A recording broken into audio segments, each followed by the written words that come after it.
Finally, we are now on the last part of this lecture, which is the hypothesis testing about population proportions.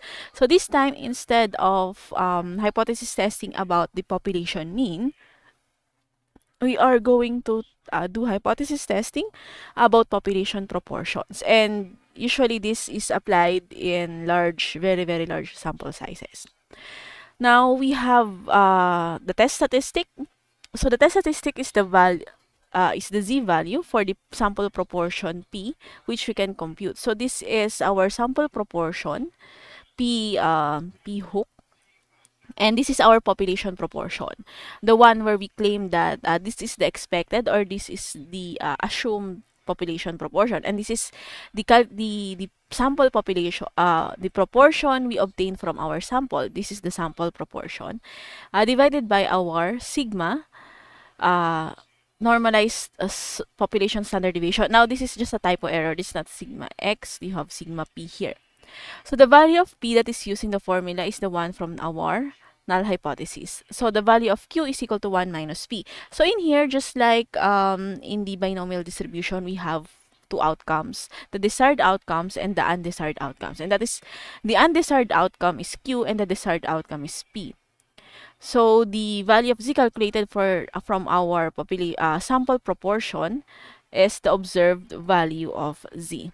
So let's have this example. This is the p-value approach. So just like in our hypothesis testing about population means, we have here, we can actually do two approaches here as well, the p-value approach and the critical value approach. So let's start with the p-value approach.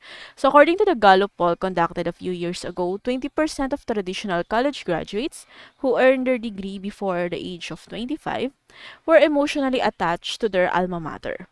So suppose this result is true for the population of traditional college graduates of that year. In a recent random sample of 2,000 traditional college graduates, 22%, so this is our proportion, sample proportion, 22% said that they are emotionally attached to their alma mater. So find the p-value test. Find the p-value to test the hypothesis that the current percentage of traditional college graduates who are emotionally attached to their alma mater is different from 20%. And our significance level is at 5%. So statement of the null and the alternative hypothesis. So here the question is it different from 20%? Therefore, we have here, of course, the null hypothesis that our proportion, the population proportion is really 20%. So it's the same. So our sample proportion is 22, but the difference of 2% is negligible. So we can still say that the population proportion is 20%. And that is our null hypothesis. Now, for our alternative hypothesis, since the question is to test whether it's different from 20, therefore, it doesn't say whether it's greater than or less than. It's just that if it's different. So we have a not equal to sign here. And since this is a proportion, we need to check if the sample is large enough. So to get a large enough sample, we need to get a value of n, the values of NP and NQ that must be greater than 5.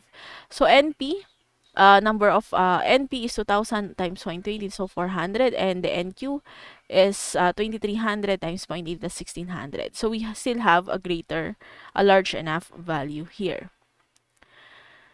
Now, the sign for the alternative hypothesis is not equal to, so therefore this is a two-tailed test. So our sigma is PQ over square root of PQ over N. So just plug it in the equation where our sample size is 2,000 traditional graduates. So we have 0.008, and then plug it in our z value, we have 2.24. So this is our test statistic. Okay, it's hanging. So this is our test statistic z. So moving on.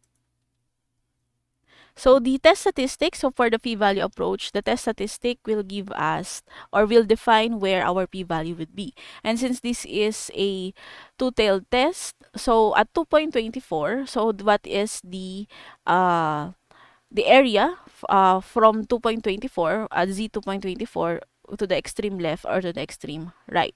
So from 2.24 and then negative 2.24, that is. Or rather, 2.24 was the area that is defined from 2.24 to the extreme right of the curve, that is 0.01250. Since it's two-tailed, so multiply it by 2, so you get an area of a p-value of 0.0250. So here is 0.20 to this 2.24.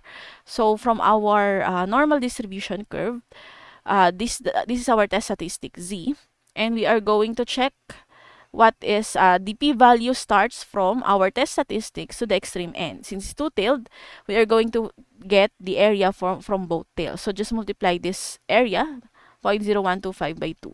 So this is our total p-value. Now we are going to check if it's greater than our significance level.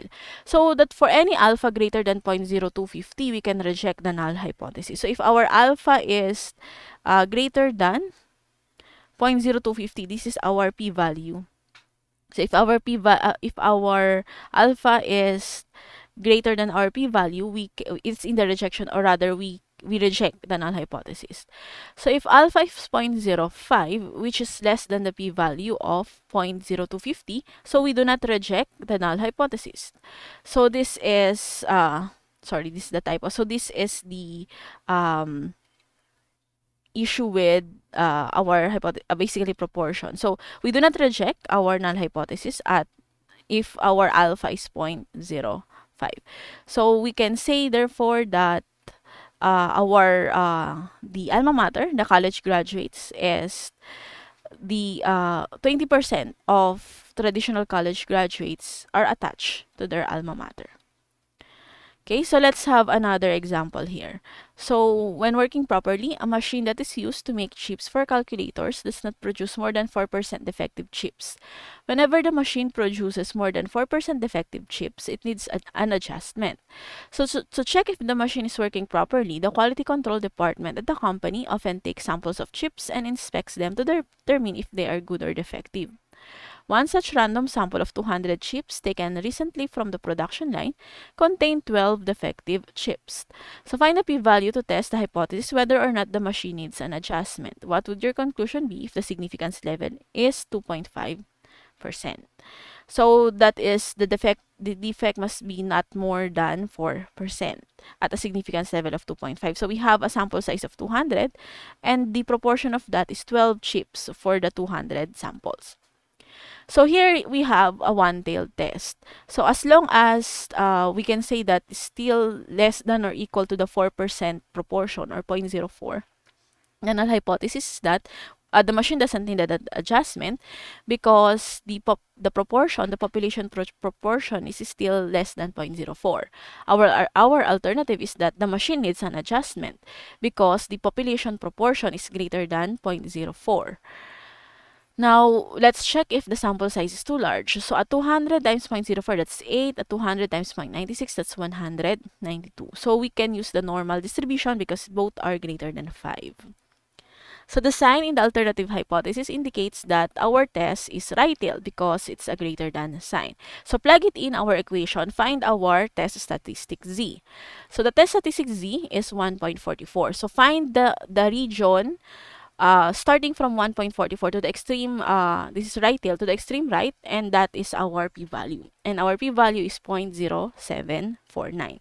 So since our test, so this is the test statistic 1.44, this is our p-value. So to test whether our chips is significantly greater than 0.04, so we would be needing to we would compare our p-value with our alpha. So for any for any alpha greater than 0.0749, we can reject the null hypothesis. But for an alpha less than or equal to 0.0749, we will not reject the null hypothesis.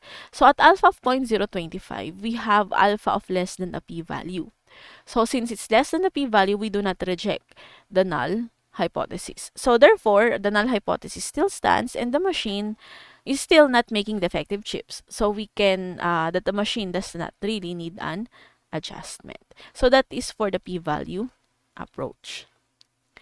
So this one is, okay, so that's the p-value approach. So again, for the p-value approach, it's less visual, as I said, than the critical value approach. But for the p-value approach, we do not have to recalculate anything if we change our alpha.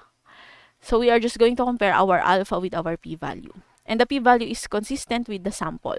Unless we do resampling, we would not need to recalculate the p-value. Unlike the critical value approach, whereas we would need to recalculate the rejection region whenever we change our alpha. So let's move on to the critical value approach. So again, a similar questions actually it's just the same question as before with the p-value approach. This time we will do it with the critical value approach. So again, the 20% proportion of traditional graduates that are emotionally attached. So the same sample of 22,000 traditional college graduate with 22% saying from our sample that they are emotionally attached to their alma mater. So we have now a 5% significance level. So again, statement of the null and the alternative hypothesis is that P is equal to 0.20 and P is not equal to 0.20. So same, the first two steps are actually very similar for both. Now, the third step is where the difference between the p-value approach and the critical value approach happens, because in this case, instead of finding the p-value by applying the test statistic z, we would first need to find the critical value of z. And this is defined by our alpha. That is why for others, they do not want to do this approach, because whenever you change your alpha, you need to recalculate your critical value. So here, it's a two-tailed test. So our alpha must be divided into two, because the rejection region is divided into the both sides of your distribution curve. So alpha divided by 2 is 0.025. So we will need to find the value of z, where the area is 0.025 from the value of z to the extreme left and extreme right, where the area is 0.025 in total. 0.025 each.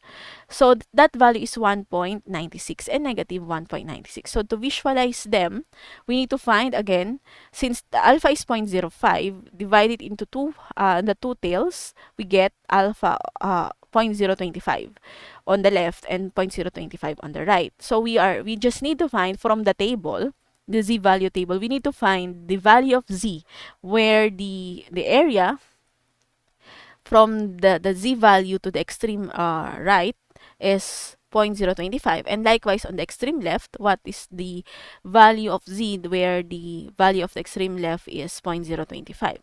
So, and that values are 1.96 and negative 1.96. And this is the critical values, which divide our normal distribution into regions where rejection region, where we will reject the null hypothesis if our test statistic falls here, or the non-rejection region, where we will not reject the null hypothesis if our test statistic falls here. So now that we have separated our normal distribution curve into the rejection and non-rejection region, we will now get our test statistic. So just plug it in the similar equation to find the z, the test statistic z.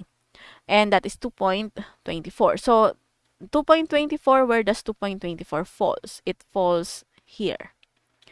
So therefore, for the value of test statistic, z is 2.24, for the proportion falls in the rejection region. So therefore, we reject our null hypothesis. To conclude that the sample evidence shows that the current percentage of the traditional graduates who are emotionally attached to their alma mater is different from 20% or 0.20. So we can say that the difference of 0.02 or 2% is large enough that it cannot be attributed to sampling error. It's a significant difference.